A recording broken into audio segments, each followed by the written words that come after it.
What Matty's doing right now is just broad forking the bed. This is the tractor on the farm. Matty is the tractor at the moment. I'm the tractor. I love being the tractor. Yeah. We're the tractors, this is the soil, that's the deal, you know?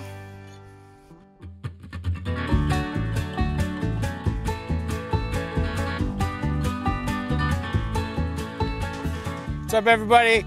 I'm Matty Matheson. I'm Keenan McVeigh. I'm the farm manager here. Over the next couple episodes, we're gonna kind of show you what we do here at Blue Goose Farm.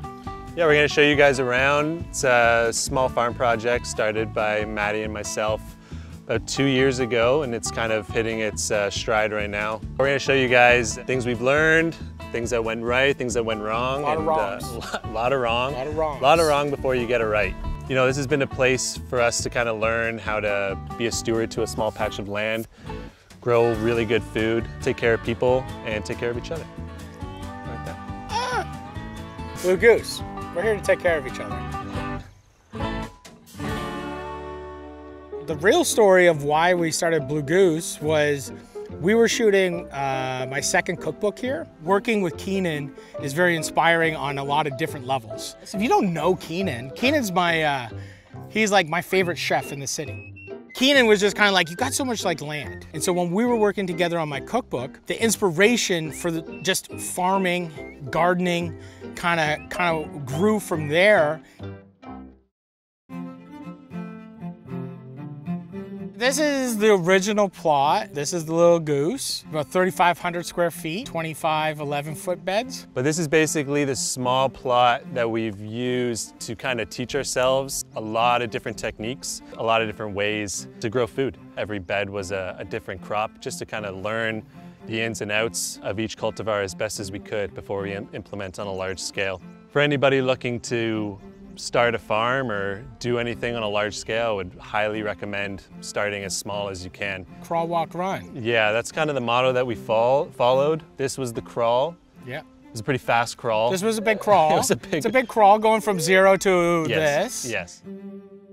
You don't have to have a giant garden. If you had just one raised bed in your yard and like a trellis, you can grow a lot of vegetables. There's a lot of neat tricks you can do with interplanting and intercropping or relay cropping, which some people do while you're harvesting, you're planting and just constantly keeping this cycle going. A lot of mistakes that people make is that they'll get a bed like this and plant the whole thing out at the beginning of the spring and then take it all out in midsummer and then their garden is done for the year. But if you just do a little bit of research on cold hardy crops, things that you can start early in the spring like radishes and greens that do really well, you can get those started early and then start working warmer season crops into it, and then some mid-season crops, and then back into your cold season crops, and just keep it going. What soil wants is for things to be growing in it, not only benefiting you by having more harvest and more food coming in your kitchen, but you're only benefiting your soil too. Living roots in the ground and leaves photosynthesizing is the name of the game. The more you have going on is what you want.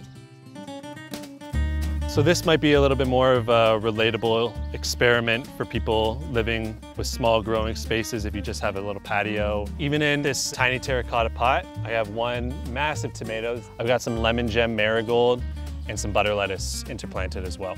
Interplanting something like a marigold, this is gonna bring in pollinators, so when the tomato starts putting out more flowers as it gets taller, pollinators are gonna be interested in these marigold flowers and then move on to the tomato. The lettuce is really just to kind of keep the soil covered. It's keeping weed pressure out and living roots in the ground, which is great. Every time too we harvest something at the farm, we never twist them out and clean the roots off after. We always cut at the base and leave the living roots in the soil. We're leaving a little bit of food for the microorganisms to munch on. This plot right here could feed 30 people all year round. Eventually too, we want the big garden, the big goose as we call it, to kind of be almost a mirror reflection of what this little garden is. One of the biggest inspirations in gardening is compost. If you have good vegetables, you have good compost. One of the biggest things when we started was we needed to be able to compost and create something that is going to be like almost like a zero waste situation, and this gives back. It's just a full circle. Nature kind of has this natural law of return where when you take something, you know, you need to put something back. And that happens naturally in the woods through leaves falling, decomposing on top of the soil, feeding the organisms. So we're kind of doing that with the garden as well. We created a 4-bay composting system. So anything in the garden, trim, scraps, things that go to seed too early. You can see some big pak choys here that bolted too quick. We always start in the 2nd bay. We build this up. This is done now. We're just gonna let it cook for about 4 to 6 weeks. Once this was filled, we started filling this one up, which filled very quickly. And then the 2nd bay goes into the 3rd bay. We aerate it by adding air and incorporating that oxygen. And then 3rd bay goes into the 4th, and then it finishes there. So this is our finished compost from year 1.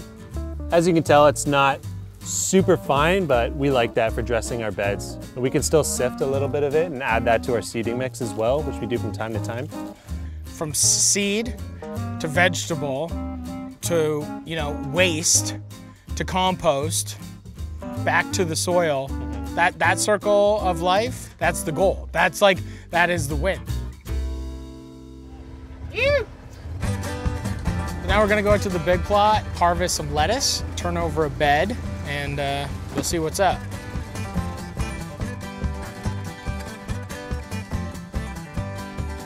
Cool, so we're just removing the last of these butter lettuces.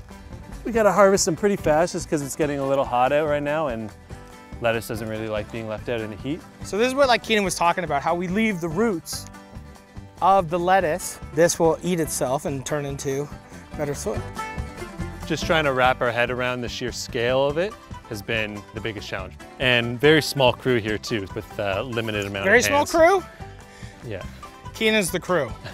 So my last garden before this was just a small little patio in a condo in Toronto. And my wife and I just grew some flowers and some herbs and stuff. So yeah, it's a little bit of a level up. Like we said, it's just a matter of taking your time, learning from mistakes. There's mistakes happening all the time. You know, we've probably just made a mistake in the last 15 seconds here, and we'll learn about it. Look at this head of lettuce. Like this head of lettuce, you could easily have a beautiful salad for 10 people. I'll be right back. I gotta make sure these lettuces get into the fridge or they're... There we go. So the lettuces come out, we cut them from the root, we have to get them in the fridge, naturally cool them down as quick as possible. Chilling them gives them a little more shelf life. So the biggest thing this season was to build a walk-in cooler out here. In here is all gonna be a wash station where we pick the vegetables, bring them in here. So this will be a walk-in cooler. In the wintertime when we start doing our first seedings, like onions and some early brassicas, like really cold hardy, frost hardy vegetables, we're gonna set up our grow lights and our racks in here just to get an early jump on the season. So then this will be a tool shed on this side. Put like a little wood burning stove in here, a little zone. We're gonna have a little toilet there and a little outdoor shower. Cool your beans down. Literally, as these episodes kind of continue, you're literally gonna see everything grow. You're seeing this from the ground floor. So we just pulled out the last of the butter lettuces in this bed, and what Matty's doing right now is just broad forking the bed, slightly loosening the soil. As you can see, he's not inverting or flipping the layers, so he's not really disrupting the biology and the microorganisms that are underneath. Just loosen it a little bit so we can help set the roots down on the next crop a little bit more easily. This is the tractor on the farm. Matty is the tractor at the moment. I'm the tractor. I love being the tractor. Yeah.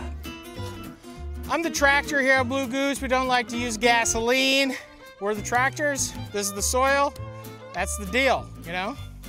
We can use these tools and our bones and our muscles. You know, the more you use hand tools, I find you're staring at the ground a lot more and you learn a lot. You know, I'm able to see a weed here and there. I can check on something if it's not looking right, stick my fingers in the soil, see if it needs any water. You really bring yourself down to the level of the vegetables and you learn quite a bit more. So this is just a little bit of pelleted chicken manure. It's a 5-3-2 NPK scale, so NPK being nitrogen, phosphorus and potassium. And there's also a little bit of glacial rock dust in this, which helps boost the biology in the soil. We'll use the tilther to go over it, and it just lightly fluffs the compost with the old bed. Low tech, low-fi. So we just do 2 passes, and then we take our bed rake and we just flatten it out one last time. We're gonna be seeding some Japanese turnips into here. I mean, it's a pretty incredible act of faith to be putting something into the ground and hoping that it's gonna feed you. And it's an incredible experience to just be able to look at a field like the one that I'm looking at right now and to know that every bit of green, it was once a seed that fell through my fingers. This garden gives way more than vegetables. It's the ultimate humbler. As cliche as it sounds, it grounds you. Like it literally, you come out here and it's just like, and it's just, this is what matters. So thanks a lot, everybody. As Blue Goose grows, so will us, so will you. You're never gonna miss anything. We're always gonna be doing this together. We're learning, we're growing, we're harvesting, and everyone gets to watch and enjoy and be inspired. We're inspired. Are you inspired? Very inspired. Yeah, I look forward to showing you guys the progression over the year. There's a lot happening right now, but when you guys come back, there's gonna be a lot of really cool stuff. Late season, summer, tomatoes, peppers, eggplant. Look forward to showing you. We'll see you soon. Yieldly great. Yield great. Greatly yield. Let it grow. Let Yield it grow. greatly. Yield greatly.